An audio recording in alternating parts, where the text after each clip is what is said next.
Bonjour à tous. Aujourd'hui, je voudrais partager avec vous quelques fausses informations, quelques fausses idées, quelques faux concepts qui circulent depuis beaucoup de mois déjà, depuis que la pandémie de Covid a commencé. Ce sont des fausses informations qui étaient beaucoup présentes, beaucoup plus aux États-Unis, mais je pense que dans certains pays africains également, on a pu entendre parler de ça. Et ça va nous aider à comprendre un peu à quel point est-ce on peut souvent être manipulé par de fausses informations, par de la désinformation qui circule sur les réseaux sociaux ou bien dans notre entourage. Et on va essayer de voir qu'est-ce qu'on peut en tirer là-dessus. Donc, on va essayer de voir, il y a plusieurs informations qui circulaient. Il y a excès de décès, notamment en 2021. C'était une fausse information qui circulait beaucoup plus aux États-Unis. Il y a un excès de décès parmi la population adulte, donc ceux qui sont âgés entre 25 et 35 ans. Il y a plus de décès parmi ceux qui ont reçu de vaccins comparé à ceux qui n'ont pas reçu de vaccin. Il y a tellement d'effets secondaires. Il y a des gens qui disaient j'ai perdu un proche dès qu'il a reçu le vaccin contre la Covid. Il est mort quelques jours après. Il y a beaucoup plus de risques de se faire vacciner. Est-ce que tout ça est vrai?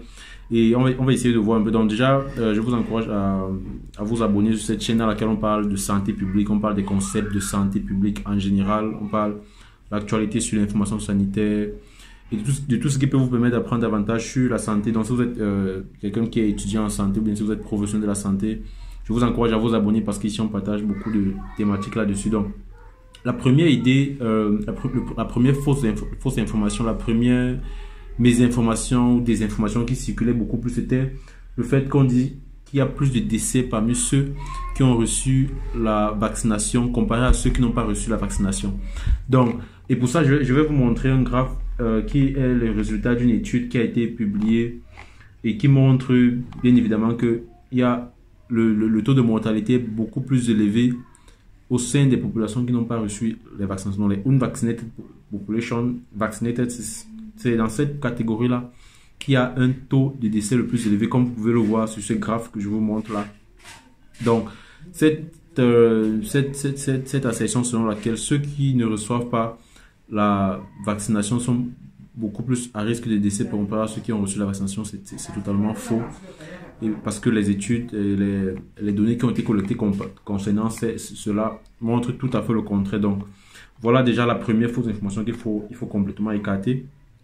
Avant de continuer, je souhaite vous rappeler que il ne faut pas, si une personne ne souhaite pas prendre la vaccination, il faudrait que ce soit en ayant des informations qui soient fiables. Il ne faudrait pas que ce soit à cause des fausses informations qui circulent que vous décidiez de ne pas recevoir votre vaccination. Pardon, il faudrait que vous ayez les informations fiables qui proviennent de la recherche scientifique. Donc, c'est la raison pour laquelle je vous partage ça. La deuxième, c'est le fait qu'on dise qu'il y a excès de décès parmi la population travailleuse, excès de décès parmi la population située âgée, notamment entre 25 et 35 ans. Et je vous montre également notre graphe qui est le résultat d'une étude qui a été publiée, qui montre bien que, comme vous pouvez le voir, les excès de décès qu'il y a eu ont été causés par le début de la pandémie en 2020, depuis 2020, parce que depuis le début de la pandémie, il y a eu beaucoup de personnes qui sont décédées à cause des infections le taux de mortalité a drastiquement augmenté et ça s'est perpétué. Donc, il y a une fausse information qui circulait en faisant croire que c'est à cause de la vaccination qu'il y a ce taux de décès très élevé là, ce qui est complètement faux parce que le taux de décès élevé a commencé bien avant depuis 2020, donc la date du début de la pandémie. Voilà, la prochaine fausse information, c'est lié aux histoires personnelles qu'on a écoutées en disant qu'on a perdu un proche, on a un parent, un frère ou n'importe quel proche qui est décédé juste quelques temps après avoir reçu sa dose de vaccination. Et ça également, c'est à prendre avec des pincettes parce que il faut comprendre que bien avant que la pandémie ne commence, il y avait déjà des personnes qui décédaient, c'est-à-dire des personnes qui décédaient d'AVC, qui décédaient de myocardite, des personnes décédaient bien avant le début de la pandémie. Donc, le fait qu'on a un proche qui décède à cause qui est décédé d'AVC ou bien de toute autre cause, ne veut pas dire que c'est parce qu'il a reçu la vaccination qu'il est décédé. Donc, même si la personne avait reçu un placebo, c'est-à-dire un produit qui est sans effet, le décès aurait également pu arriver. Donc, il ne faudrait pas se fier follement aux personnes qui disent, voilà, j'ai perdu un proche qui a reçu la vaccination et voilà. Donc, c'est des choses à prendre avec beaucoup de pincettes parce que il y a des personnes bien avant le début de la vaccination, il y a des personnes qui perdaient déjà la vie à cause des AVC, à cause de toutes les causes de maladies que vous connaissez. Donc, vous voyez, ça également sont des accessions à prendre avec beaucoup de pincettes. Donc, maintenant, il y a également des fausses informations qui circulent en ce qui concerne les effets secondaires graves de la vaccination. Mais ce qu'il faut déjà savoir, c'est qu'il n'y a que pratiquement sur 1 million de doses de vaccins, il n'y a que 4 effets secondaires qu'on peut identifier. Donc 4 personnes qui peuvent développer un effet secondaire après sur un échantillon de 1 million de doses en général pour les vaccins. Et on parle par exemple, si on prend le cas de Johnson & Johnson, c'est pratiquement 4 effets secondaires sur plus de 1 million de doses. Donc il faut 1 million de doses pour avoir 4 effets secondaires sur le vaccin Johnson & Johnson.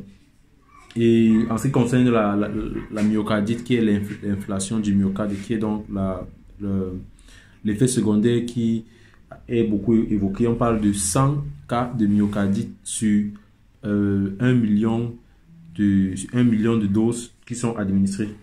Donc, et là, ces cas sont beaucoup plus enregistrés dans des populations âgées, dans des personnes qui sont âgées de plus de 65 ans. Donc, vous voyez, et il y a récemment un nouvel effet secondaire qui a été évoqué par CDC, Center for Disease Control, et qui mentionne qu'il y a probablement un risque entre la dose de rappel du vaccin Pfizer et le développement d'AVC. Mais là, c'est encore en plein doute parce qu'il y a 4 autres études qui montrent qu'il n'y a pas d'association entre ceux-là. Mais il y a cette suspicion-là. Donc, tout ça pour vous montrer à quel point il y a toute une clarté, il n'y a pas d'informations cachées en ce qui concerne les effets secondaires. Lorsqu'on développe un vaccin, on vous dit à quel effet secondaire vous pouvez vous attendre. Est-ce qu'il y a des maladies que vous pouvez développer après avoir reçu le vaccin? Donc, pour vous faire comprendre qu'il n'y a pas de raison d'avoir peur à ce niveau-là. Et le dernier point que je voulais souligner, c'est la comparaison entre le risque d'avoir son vaccin et le risque de l'infection. Donc, est-ce que le risque de l'infection est plus grand que le risque d'avoir son vaccin ou alors vice-versa? Et pour répondre à ça, je vous montre encore un autre graphe. Et dans ce graphe, vous pouvez facilement observer vous-même à travers tout ce qui est, vous voyez le risque, tout ce qui est marqué en rouge, la différence de risque entre ceux qui reçoivent le vaccin ARNM et le risque par rapport à ceux qui ont été infectés par la vaccination, par le Covid. Vous voyez bien que si on prend le cas de toutes les maladies, de tous les problèmes de santé que vous voyez, ceux qui ne reçoivent pas, en fait ceux qui ont été infectés ont beaucoup plus de risques d'avoir ces maladies-là comparé à ceux qui ont reçu leur vaccin. Vous voyez par exemple avec le cas de certaines maladies comme l'appendicitis, le risque est très faible. Et pour les autres maladies, vous voyez également avec la myocardite, comme je vous ai pris le cas tout à l'heure, le risque est très faible. Les embolies pulmonaires, le risque lorsqu'on a reçu son vaccin est même inférieur à 0, donc pratiquement moins 1. Également, pour les autres maladies, vous voyez bien que lorsqu'on a reçu la vaccination, le risque est complètement en deçà de 0.